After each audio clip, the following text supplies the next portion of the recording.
Amigos, bienvenidos a esta edición dominical que últimamente hemos estado dedicando a hechos o personajes extraordinarios y que voy a dedicar hoy día a uno realmente muy extraordinario. Pero antes de eso les quiero recordar un par de cosas. Uno, lo de la perrita Canela que está esperando a alguien que la adopte. A mi derecha está la foto de la perra que ya está vacunada, desparasitada. Una vez que la adopten le van a poner un chip.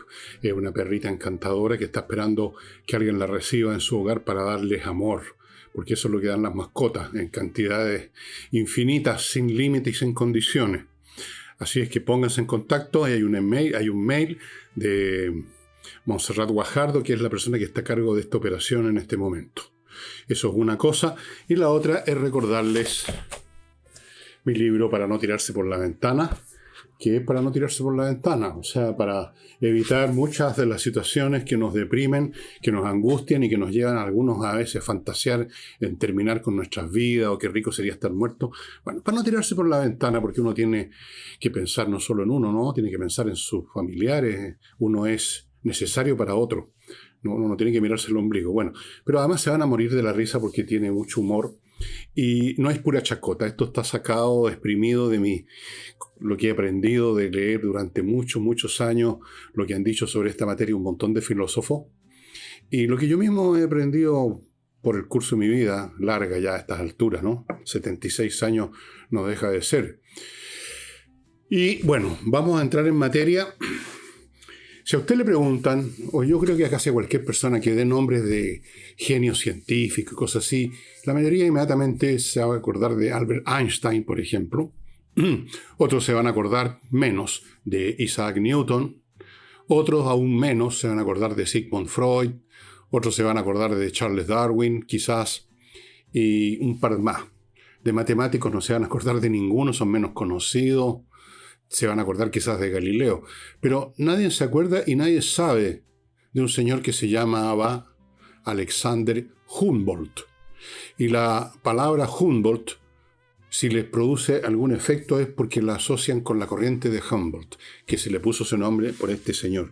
Uno de los más grandes científicos que ha conocido la humanidad, activo en el siglo XIX, cuando muchas ciencias estaban en su albores realmente, y por lo tanto podían existir personajes como este capaces de hacer aporte en muchas ramas de la ciencia. Oye, es muy difícil, precisamente porque la ciencia se ha ido acumulando, se ha ido especializando, y ahora lo que tenemos más bien son especialistas que cavan profundamente en un agujero cada vez más pequeño, y quedan atrapados en ese pozo que les ha costado tanto llegar a él, al fondo, y entonces ya no quieren ver ninguna otra cosa.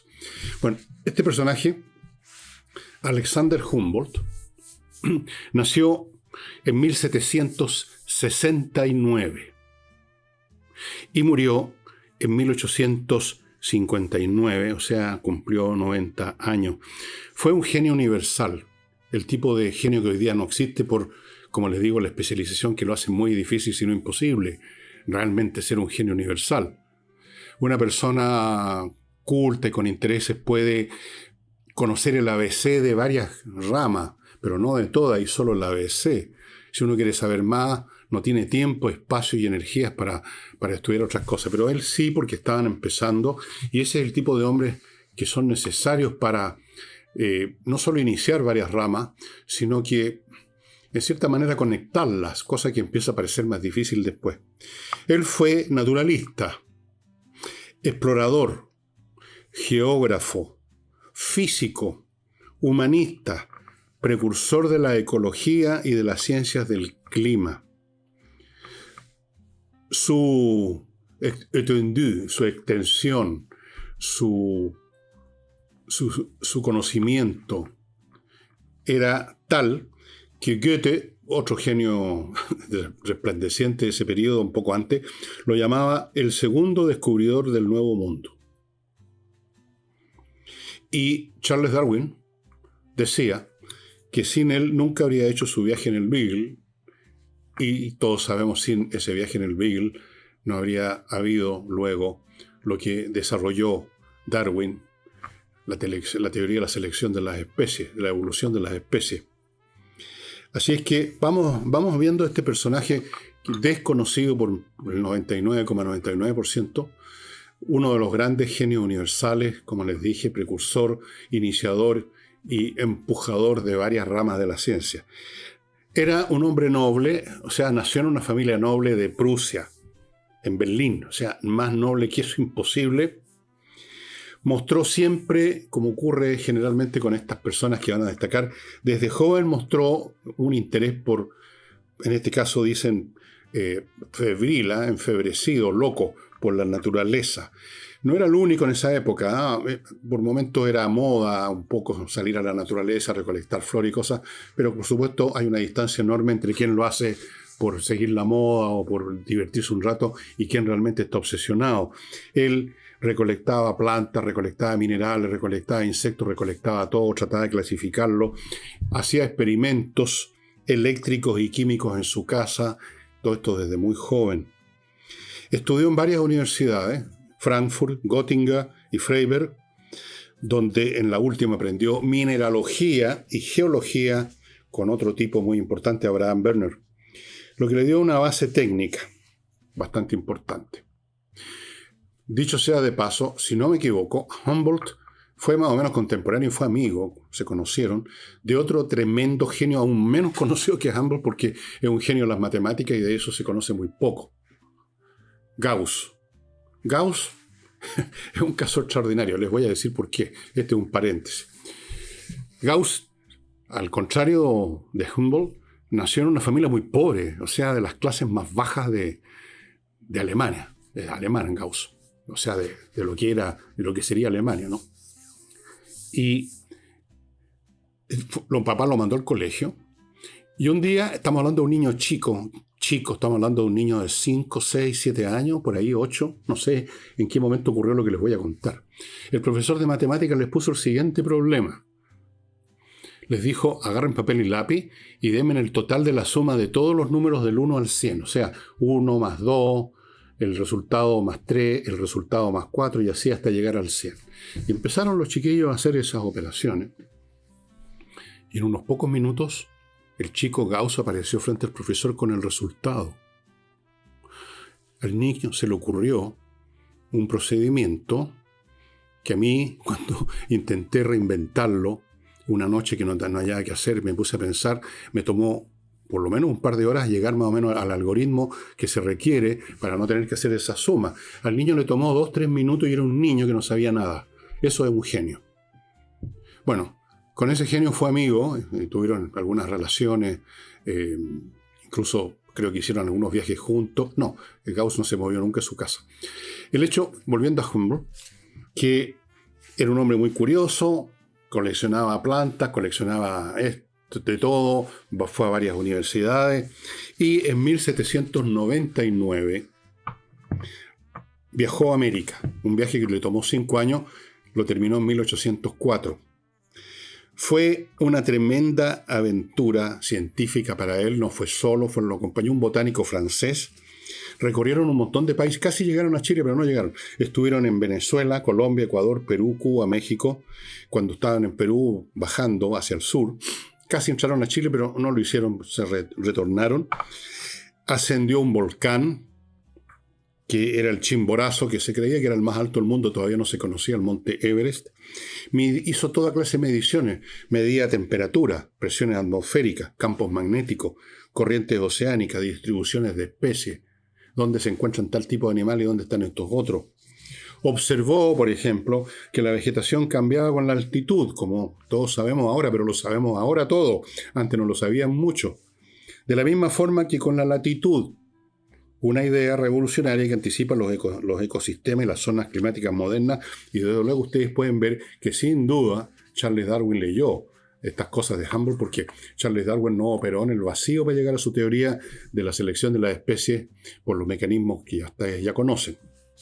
No, siempre, y esto lo hemos conversado en otros programas, hay una base sobre la cual se apoyan estos genios creadores y a veces son 2 o 3 los que están al mismo tiempo en lo mismo. Pero antes de continuar con este señor tan interesante, Alexander Humboldt, permítanme recordarles, amigos, una cosa más modesta pero importante para los que tenemos mascotas, como probablemente usted tiene, el suplemento Vito, que usted lo puede adquirir en www.vito.cl en cualquier mascotería. ¿En qué consiste? Bueno, es un suplemento. Usted le agrega una cucharadita al pellet común y corriente, y ese pellet común y corriente se convierte en un hiper premium pellet con todos los minerales y vitaminas que no trae el pellet, y su criatura, su ser amado, su mascota, está mucho mejor de salud, contento, muchas menos enfermedades, muchas menos o ninguna visita al veterinario, que no deja de ser costoso hoy en día. Suplemento Vito, prácticamente lo tienen en todas las mascoterías, y si no, si cerca de su casa no hay, pues pídalo en vito.cl. Continúo con el polvito mágico, este oxibiota que todos debiéramos tener. Yo lo tengo, por supuesto. Muchos restaurantes lo están adquiriendo, casinos, etcétera, por una razón muy simple. Es la manera más eficaz y absoluta de eliminar los malos olores. Porque usted, con este sobre, que lo tengo por alguna parte, aquí está, que ha mezclado con un poco de agua, se convierte en una colonia de bacterias aeróbicas, con las cuales usted, una vez que lo vierte en los lugares de donde vienen los malos olores, se acaban, porque estas bacterias destruyen, aniquilan a las bacterias que producen la descomposición, que a su vez es la causa directa del mal olor. Entonces es el primer eslabón, la bacteria anaeróbica, y ese primer eslabón es destruido por estas otras, se acaban los malos olores por mucho tiempo. Continúo con María Imoveis, que ustedes ubican en el Instagram María Imoveis Floripay y en otras direcciones que aparecen a mi derecha, unos corredores inmobiliarios chilenos que están trabajando en Florianópolis, ciudad brasilera muy bonita, donde se está viviendo un boom inmobiliario, lo que significa que si usted compra una propiedad ahí, va a recibir plata chorro, ya sea que la arriende o que más tarde, más adelante, cuando haya subido de valor mucho más del que usted gastó para comprarla, hace el tremendo negocio. Los negocios inmobiliarios en Floripá están pero a todo chancho. Así que participe. María Imoveis y sus profesionales les facilitan todo, lo reciben en el aeropuerto, lo llevan, le muestran las cosas, le ayudan en el proceso de compra, la cosa legal, que es mucho más sencilla en Brasil que acá. En fin, María Imoveis Floripá. Y termino este bloque con unos ingenieros calculistas que se agrupan en una empresa llamada galponesbim.com, que elabora, trabaja en México, en Brasil y en Chile, diseñando, calculando. Diseño y cálculo van juntos. Galpones, que no es cualquier cosa. Un galpón no es un cobertizo, ¿no? Esto es una instalación mayor para una instalación, por ejemplo, para un taller fabril, para una bodega, para un servicentro, para un supermercado, en fin. Estos galpones son cosas complejas que tienen que tomar en cuenta otros factores que un edificio normal no tiene en cuenta, como por ejemplo las presiones del viento y otras situaciones como esa. Y se requiere cálculo, se requiere que estén bien diseñados, calculados para que no quede la crema. Póngase en contacto con galponesbim.com para que le diseñen y calculen su galpón. Bien, seguiremos más adelante con otro bloque y le sigo contando de Alexander Humboldt, que lo dejamos viajando por América, que lo dejamos ascendiendo al volcán y haciendo mediciones de toda clase de cosas. El hombre, digamos, no tenía una curiosidad infinita.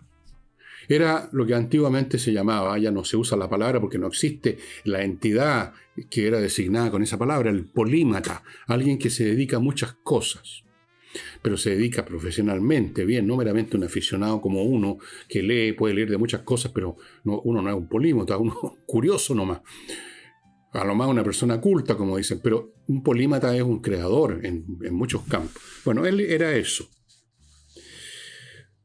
Una de sus obras, porque escribió mucho, fue una que se llamó Viaje a las regiones equinocciales del Nuevo Continente, que es un compendio de todo lo que vio, midió, calculó, previó, estudió. Ciencia, filosofía, poesía natural. Era un hombre cuya mente no tenía límite. No se encajaba dentro de un cuadro profesional como se hace la gente hoy en día, y que lo hacen incluso con un poquito de soberbia. No, yo soy esto, yo soy especialista en esto, y el resto no saben ni dónde están parados. Bueno, este hombre no. De hecho, Humboldt tenía una visión del mundo que yo comparto desde mi humilde posición de mero aficionado y nada más, como una unidad viva, no como una serie de cosas o procesos, sino que como una entidad integrada, viva, dinámica, donde todos los procesos que pueden parecer como cosas distintas están interconectados completamente como en un cuerpo biológico, como en un cuerpo, como nuestros cuerpos. Lo que ocurre en el hígado afecta a lo que ocurre en nuestro cerebro, lo que pensamos en nuestro cerebro afecta a nuestro estado de ánimo, que afecta, digamos, los sistemas hormonales, todo así. Él veía el mundo, no solamente nuestro planeta, sino que el universo, como una entidad orgánica, unitaria. Y es una visión que tiene un nombre, se llama una visión holística. Y de ahí, en cierto sentido, se desarrolló la ciencia del medio ambiente, la ecología. La ecología hace eso, en cierto sentido, al menos en el campo de la naturaleza. O sea, conecta en una región todas las formas de vida que existen y cómo se relacionan entre sí. A eso llamamos medio ambiente. ¿Qué pasa con las plantas, los animales, los insectos, los microorganismos? Todo. Entonces, por eso que se le considera un pionero de la ecología. Fue también pionero de la geografía física, de la climatología, de la oceanografía y de la biogeografía. Vayan ustedes sumando cosas, por favor. Propuso la idea, que ahora ha vuelto, por lo menos en algunos campos, por ejemplo en las ciencias sociales, ha vuelto en algún grado y hay algunos que la practican, la idea de que el conocimiento científico tiene que ser interdisciplinario, porque la realidad es interconectada y universal y no especializada hasta el aislamiento como ocurre todavía y va a seguir ocurriendo hoy. Una persona que es bioquímico probablemente no sabe nada de mineralogía. No puede, no es porque no quiera, sino que no puede, porque especializarse en una ciencia que ya se ha desarrollado mucho toma toda una vida. Eso explica a su vez la razón por la cual los especialistas son poco dados a aceptar hipótesis que se salgan del agujero donde se metieron. Pregúntenle a Avilev con su teoría de la sonda espacial interplanetaria de otra civilización, cómo se han reído de él y se han mofado los astrofísicos que están metidos en su pozo. Bueno, él inspiró a mucha gente. Un hombre así inspiró, como les decía, a Darwin, de todas maneras. Inspiró al precursor de la geología moderna, un señor Lyell, que algún día hablaremos de él. Inspiró a Wallace, que fue el hombre que en paralelo con Darwin estaba desarrollando la teoría de la selección natural. Inspiró a poetas, incluso a Walt Whitman, por ejemplo, a Emerson, un filósofo, a Thoreau, otro filósofo, a un político, Simón Bolívar, y a muchos más. Y yo creo que si usted lee alguna de sus obras, lo va a inspirar de alguna manera para hacer alguna cosa. De hecho, las ideas políticas de Simón Bolívar de formar una unidad americana, una sola nación, derivan de esta visión holística de Humboldt. Más allá todavía, era un hombre que no solo miraba las plantas, los insectos, los minerales y medía la presión, sino que miraba su entorno social. Fue uno de los primeros europeos en denunciar el colonialismo y la esclavitud. Acuérdense que existía la esclavitud. ¿Saben ustedes cuántas personas de color negro o no sé, afroamericano dirán ahora, o afro, fueron transportados en el periodo máximo de transporte de esclavos a América? Más o menos 20 millones. 20 millones. Muy impresionante. Tenía empatía por los pueblos indígenas que podían estar tecnológicamente muy atrasados, pero eran seres humanos y él los veía como tales y nada más. Regresó a Europa y estuvo durante décadas escribiendo una obra enciclopédica gigantesca que le puso muy adecuadamente el siguiente título, Cosmos. Pero antes de continuar con este caballero, Cosmos es una obra que la produjo, digamos, el hombre murió, como les decía, en 1859 y su obra se publicó en 1862. Es una especie de enciclopedia donde incluso hay poesía. Si este hombre tenía una mente, realmente era un genio universal. Eso es lo que se llama un genio universal, como llamamos también de esa manera a Leonardo da Vinci, o Da Vinci, más bien dicho, o sea, Leonardo nacido en Vinci, Vincenza creo que, pero no estoy seguro. Eso significaban esos apellidos. Bueno, era un genio universal Humboldt, de todas maneras. Ya no existen los genios universales, no pueden existir, repito. Pueden existir los curiosos universales o casi universales, pero no genios universales. Es una imposibilidad lógica hoy en día. Bueno, antes de contarles un poco más, permítame recordarles algunos de los auspiciadores de este programa, servicios útiles para usted, como lo fue para mí, por ejemplo, Mr. Transfer, el día jueves, que me transportó a un lugar y después me devolvió a mi casa. Es una empresa que tiene su asiento, su base en Viña, en la quinta región, y que ofrece viajes en unos vehículos muy cómodos, a la hora que usted quiera y el día que usted quiera, al aeropuerto o alguna otra destinación acá en la región metropolitana. Básicamente son viajes al aeropuerto, ida y vuelta. Usted los puede contratar para el regreso. Aunque no los haya ocupado para ir al aeropuerto, los puede contactar para que lo vayan a buscar al aeropuerto y lo traigan a Viña o al Paraíso, o sea, donde esté viva, para viajar, ya sea como solo, con la familia. Los buses tienen cabida para unas 8 personas más o menos, por lo que yo me pude dar cuenta. Son cómodos, son seguros, amplios, uno puede estirar las patas. Yo mido casi 1,90 m, podía estirar mis patas hasta el fondo, no había ningún problema. Muy cómodo, muy seguro, a la hora que usted quiera, el día que usted quiera, van a estar disponibles Mr. Transfer. Ahí están los datos para ubicarlos, para llamarlos, para contactarse, para pedir un viaje. Continúo con el arquitecto Diego Sándor. Ya les he dicho mucho, un hombre de mucho talento que diseña de una manera distinta casas cómodas, casas cálidas y racionales. No es una cosa así laberíntica, sino que el baño está conectado con las piezas de la manera más adecuada y todo, pero además tienen un encanto, una calidez y una conexión con el entorno fantástica. Fuera de eso, este arquitecto participa en la construcción de lo que ha diseñado para que todo quede conforme a lo que él planeó y lo que aceptó su cliente. Sigo con rosabergamota.cl. Sus productos son productos de tocador hechos con sustancias naturales, champú, que es el que uso yo, acondicionador, que lo usa mi mujer, cremas para el cuerpo, fragancias, rolón, todas esas cosas con productos naturales, muy ricos. Ahora están disponibles también en una cadena de farmacia, la NOF. Así es que ya sabe, rosabergamota.cl, puede comprar ahí en el sitio. Y termino con mki.cl, ahí ubica a esta empresa de marketing industrial que se encarga de que su producto sea adquirido, que no sea simplemente conocido, sino que adquirido, que usted venda su producto.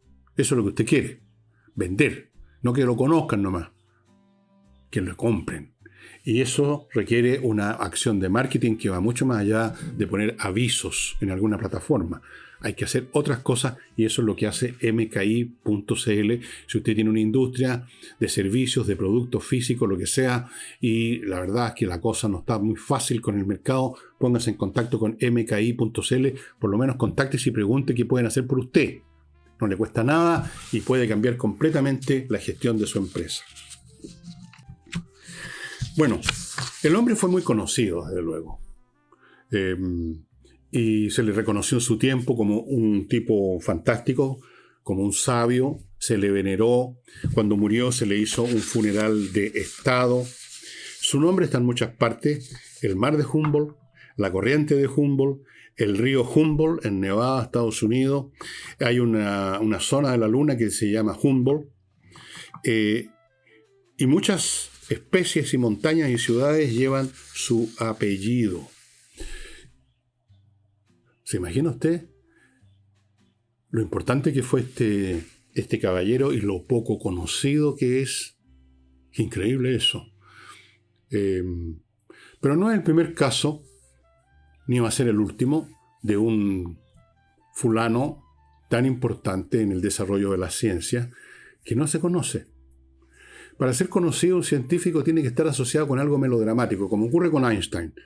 A Einstein, yo no he visto ícono de Einstein que no aparezca detrás de su cabeza el hongo de una explosión nuclear, lo cual es de lo más ridículo porque Einstein no participó en absoluto en el proyecto Manhattan, donde se produjeron los primeros ingenios nucleares, desde luego los que se tiraron en Hiroshima y Nagasaki. No participó, pero se lo asocia con la bomba atómica, entonces Albert Einstein. A Galileo se lo asocia con porus si muove, y se mueve. De todas maneras, la Tierra se mueve alrededor del Sol y no viceversa, a pesar de que lo estaba castigando la Iglesia. ¿Algunos se acuerdan de eso? Galileo. De Sigmund Freud, yo no sé cuántos se acordarán, el inconsciente, pero ¿quién de Alexander Humboldt? Y desde luego, salvo la gente quizás dedicada a las matemáticas, desde luego ellos, y quizás algún ingeniero, el matemático Gauss, del cual hablaremos en otra oportunidad, porque es un hombre muy, pero muy interesante, un hombre, bueno, él desarrolló las matemáticas, Gauss, mucho más allá de donde las había dejado Newton, Pascal, Leibniz, todo esto, llevó el cálculo más lejos, desarrolló nuevas áreas de los números, digamos, de la matemática, y era un hombre muy simple, muy tranquilo, no se daba mucho pesto, no se daba mucha importancia, simplemente hacía su trabajo y casi no se movía, y vivió hasta como casi los 100 años, y en los últimos años de su vida se dedicó a cuidar a su madre que estaba enferma y de haber tenido 1000 años la mamá, supongo. Era un hombre así, un hombre... Y Humboldt también. Se me olvidó traer un libro que estoy leyendo, donde aparece lo que dice de sí mismo Humboldt en un momento dado, la humildad con que dice que él, bueno, ha estado laborando y ha logrado algunas cosas que espera que sirvan, no se da ninguna importancia. Eso es uno de los rasgos quizás de las mentes más potentes, el hecho de que precisamente porque son mentes tan potentes, se dan cuenta que son tan impotentes, al mismo tiempo tan miserables en comparación con la complejidad del universo. La persona menos inteligente, al contrario, cree que lo poco que sabe ya lo sabe todo y se siente macanudo. Esta gente no es que se sientan igual que el resto, eso es una mentira, no, son humildes en ese sentido como se supone. No, pero sin ser humildes se ponen en su lugar como mentes que podrán ser todo lo potentes del mundo, pero tienen un límite y ese límite es la infinitud de lo que no conocemos. Así es que no es nada tan raro la sencillez de Gauss, la sencillez de Humboldt. No sé exactamente cómo era en persona Einstein, pero yo creo que era un hombre también bastante, sabiendo perfectamente lo que era capaz, pero sabiendo que eso de lo que era capaz no era tanto tampoco en comparación, no sé, con la idea faustiana del conocimiento absoluto. Bueno, estimados amigos, eso sería todo por hoy. Yo les recomiendo que busquen en Wikipedia o pidan a su inteligencia artificial que tengan de secretario que les hable de Humboldt, porque realmente es un tipo muy interesante y yo solo les he dado una pálida sombra de lo que era Humboldt. Y eso sería todo por hoy día. Espero que les haya sido de provecho, que se hayan entretenido un rato. Y mañana lunes y el resto de la semana estaremos de costumbre o haciendo el programa solo o con Nicole Rodríguez. Y por supuesto cada vez tendrá que ser más político porque nos estamos acercando ya definitivamente a la elección. Y seguramente, yo no sé, no he mirado la prensa hoy día sobre eso. También quiero alejarme. Pero seguro que ya hay novedades respecto a las candidaturas, respecto a las preferencias, a las encuestas, a las últimas maniobras de los candidatos por ganar unos votos más, etc. Lo veremos en la semana. Los invito, además, a que no se olviden, amigos, de mi libro Para no tirarse por la ventana, y que no se olviden de Canela, la perrita que los está esperando, que les mostré la ficha al principio del programa. Si no aparece de nuevo y están interesados, retrocedan aquí las imágenes en YouTube hasta el momento en que aparece, no sé si era al principio, no fue al principio, o sí, bueno, no importa. Vean, aparece la perrita. Ok, muchas gracias, nos estamos viendo.